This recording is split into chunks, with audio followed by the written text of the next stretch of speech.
राम जन्मभूमि trust के महासचिव चंपत राय के इस्तीफे की खबर कंफर्म है। अनिल मिश्रा ने भी पद से इस्तीफा दे दिया है। राम जन्मभूमि ट्रस्ट की ओर से जारी बयान में अगली बैठक में इन इस्तीफों पर विचार की बात कही गई है। चढ़ावा चोरी को स्तब्ध और आहत करने वाला बताते हुए दोषियों के खिलाफ कड़ी सजा की मांग की गई है। हालांकि ट्रस्ट की तरफ से साफ कर दिया गया है कि सोने चांदी के आभूषण जो दान में मिले थे वो पूरी तरह से सुरक्षित है। चंपत राय पर शिकंजा कस सकता है। एसआईटी जांच में चंपत राय की लापरवाही के सबूत हैं। रिपोर्ट में एसआईटी ने यह माना है कि 4 जून को चढ़ावे में चोरी की शिकायत चंपत राय को मिली। सीसीटीवी फुटेज से यह कंफर्म करने के बाद चंपत राय ने छानबीन की, फिर भी एफआईआर दर्ज नहीं करवाई। आरोप है कि चंपत राय और अनिल मिश्रा ने पहले अपने करीबियों को नौकरी पर रखा, चढ़ावे के काम में लगाया और फिर उनको चोरी करने की छूट दी। चंपत राय और अनिल मिश्रा के इस्तीफे के बाद राम मंदिर ट्रस्ट की तरफ से 11 जुलाई को अहम बैठक बुलाई गई है। इस बैठक में आरोपियों के खिलाफ कड़ी कार्रवाई का प्रस्ताव है। इसके अलावा नए महासचिव का चुनाव होगा। अनिल मिश्रा की जगह नए ट्रस्टी का चयन होगा। राम मंदिर परिसर के सीईओ की नियुक्ति भी संभव है। राम मंदिर चढ़ावा चोरी की जांच का दायरा बढ़ने वाला है। आरोपियों को रिमांड में लेने की तैयारी शुरू कर दी गई है। सोमवार को सभी 8 आरोपियों को कोर्ट में पेश कर पुलिस रिमांड की अपील करेगी, जिससे आरोपियों से पूछताछ कर केस की हर परत को खोला जा सकेगा। आरोपियों को आमने सामने बिठाकर पूछताछ होगी। आरोपियों के बैंक अकाउंट, प्रॉपर्टी की जांच होगी। इससे पहले आरोपियों को जुडिशियल मजिस्ट्रेट के सामने पेश किया गया था, जहां से 3 दिन की न्यायिक हिरासत में भेजा गया। चढ़ावा चोरी को लेकर अखिलेश यादव बीजेपी पर हमलावर हैं। सपा प्रमुख ने कहा है कि सरकार को चोरी की बात मान रही है। सरकार ने सीसीटीवी से छेड़खानी की बात स्वीकारी। 1-2 बार नहीं 70 बार चोरी के सबूत मिले। सीएम योगी के बयान पर तंज कसते हुए कहा कि दूध का दूध और पानी का पानी नहीं, सोने का सोना चाहिए। ये साबित हो गया है कि बीजेपी के लिए धन ही धर्म है। आस्था से खिलवाड़ करने वालों को प्रभु राम कभी माफ नहीं करेंगे। राम मंदिर चढ़ावा चोरी मामले पर सियासत भी गर्मा गई है। कांग्रेस ने 3 मांगे प्रेस कॉन्फ्रेंस कर रखी हैं। कांग्रेस ने राम जन्मभूमि ट्रस्ट को भंग करने की मांग की, मामले की सुप्रीम कोर्ट के सिटिंग जज की निगरानी में जांच की मांग की, साथ ही चंपत राय, अनिल मिश्रा समेत सभी जिम्मेदार लोगों पर एफआईआर दर्ज कर गिरफ्तारी की मांग की। राम मंदिर चंदा चोरी विवाद के बीच योगी आदित्यनाथ का बड़ा बयान सामने आया। उन्होंने कहा कि राम मंदिर बनेगा ये किसी ने नहीं सोचा था, लेकिन बीजेपी की सरकार आई तो राम मंदिर बना। आज अयोध्या में लाखों राम भक्त पहुंच रहे हैं। पिछली सरकारों ने कुंभ को भी बदनाम किया था। बद इंतजामी के चलते कुंभ मेला पूरी दुनिया में बदनाम हो गया था, लेकिन बीजेपी सरकार आई तो हाईटेक कुंभ हो रहा है। ना भगदड़ होती है, ना बद इंतजामी होती है। बीजेपी विरासत को सम्मान दिलाती है। 3 दिन के सच्चा दौरे पर पीएम मोदी पहुंचे। एयरपोर्ट पर उनका स्वागत हुआ है। गार्ड ऑफ ऑनर और पारंपरिक नृत्यों के साथ वेलकम किया गया। इस दौरान भारतीय समुदाय के लोगों ने मोदी मोदी के नारे भी लगाए। प्रधानमंत्री ने सभी से गर्मजोशी से मुलाकात की। प्रधानमंत्री मोदी सेशल्स के राष्ट्र दिवस के स्वर्ण जयंती समारोह में बतौर मुख्य अतिथि शामिल होने के लिए पहुंचे हैं। नेशनल असेंबली को भी संबोधित करेंगे। नेशनल बोटानिकल गार्डन भी प्रधानमंत्री पहुंचे, जहां दुनिया के सबसे बुजुर्ग जीवित कछुआ जोनाथन से उन्होंने मुलाकात की है। जोनाथन की उम्र करीब 194 साल है। उसका जन्म लगभग 1832 में हुआ था। करीब 50 साल की उम्र में सेशल्स से सेंट हेलेना भेज दिया गया था। वैज्ञानिक जोनाथन की लंबी उम्र का राज जानने के लिए उसके डीएनए का भी अध्ययन कर रहे हैं।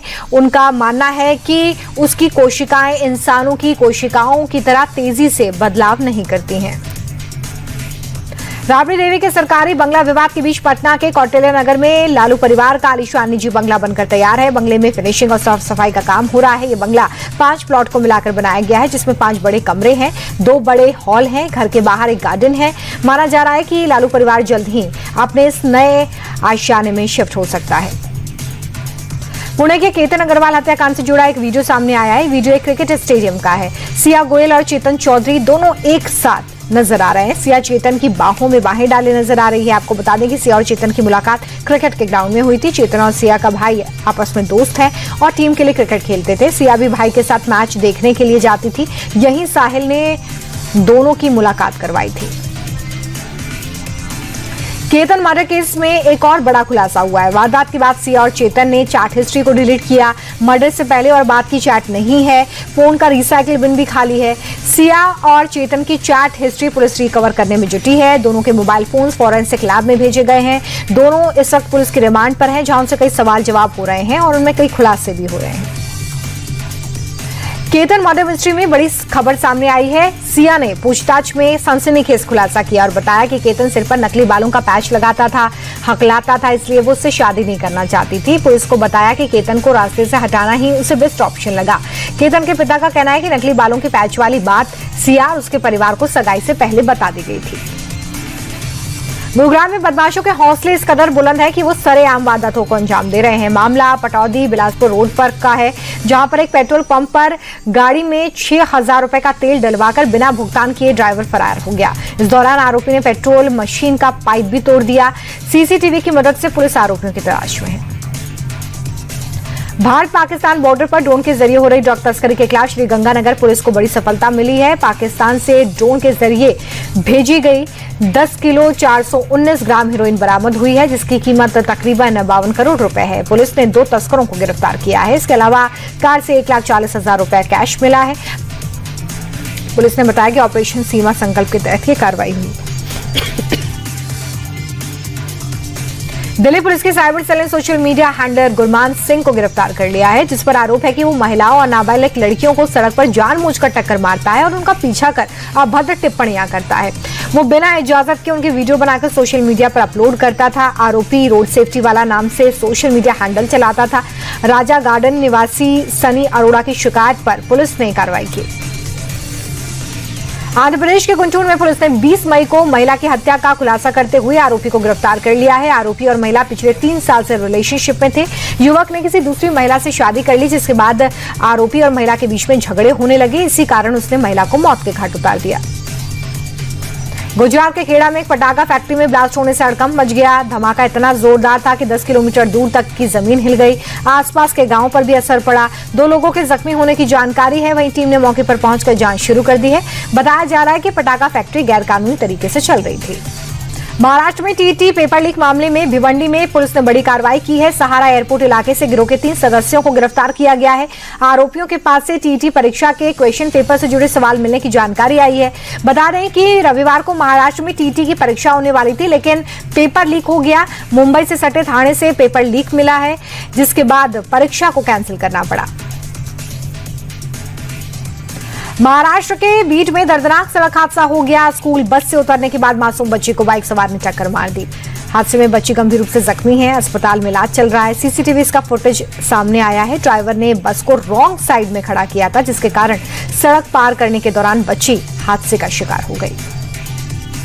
महाराष्ट्र के मालवान में एक रिजॉर्ट के स्विमिंग पूल में छलांग लगाने से 25 साल के लड़के की मौत हो गई। बताया जा रहा है कि स्विमिंग पूल में ऊंचाई से कूदने पर युवक के सिर में गंभीर चोट लग गई, जिसके बाद उसे इलाज के लिए अस्पताल में भर्ती किया गया। इलाज शुरू होने से पहले ही उसकी मौत हो गई। घटना का वीडियो सामने आया है। युवक दोस्तों के साथ पूल में नहा रहा था, तभी यह हादसा हुआ। इंदौर के खजुराना इलाके में दिन दहाड़े चाकूबाजी की वारदात हुई। एक युवक ने पड़ोसी पर ताबड़तोड़ चाकू से अटैक कर दिया। गंभीर रूप से घायल व्यक्ति को अस्पताल में भर्ती कराया गया। बताया जा रहा है कि फोन पर तेज आवाज में बात करने को लेकर ये झगड़ा हुआ था। विवाद बढ़ा, जिसके बाद आरोपी आरिफ ने पड़ोसी पर चाकू से अटैक कर दिया। पीड़ित पक्ष की शिकायत के बाद पुलिस ने आरोपी को गिरफ्तार किया है। उसके बाद इलाके में जुलूस भी निकाला गया। बंगाल के आसनसोल में जीटी रोड पर पिकअप और बाइक की भीषण भिड़ंत हो गई। युवक की जान चली गई है, जबकि दूसरा गंभीर रूप से जख्मी है। मृतक युवक डिलीवरी बॉय का काम करता था। हादसे का सीसीटीवी फुटेज भी सामने आया है। घटना के बाद गुस्साए लोगों ने सड़क पर जाम लगाकर विरोध प्रदर्शन किया है। पीड़ित परिवार को मुआवजा देने की मांग की गई है। हंगामे को बढ़ता देख पुलिस भी पहुंची और लोगों को शांत करवाया। अमरनाथ यात्रा को लेकर सुरक्षा तैयारियों को और मजबूत बनाने के मकसद से अनंतनाग पुलिस ने एक मॉक ड्रिल की है। सुरक्षा से जुड़ी किसी भी आपात स्थिति में सुरक्षा बलों की क्षमता को परखा गया है। मॉक ड्रिल के दौरान पत्थरबाजी की काल्पनिक स्थिति तैयार की गई। सुरक्षा कर्मियों ने तत्काल एक्शन और खतरों को खत्म करने का अभ्यास किया।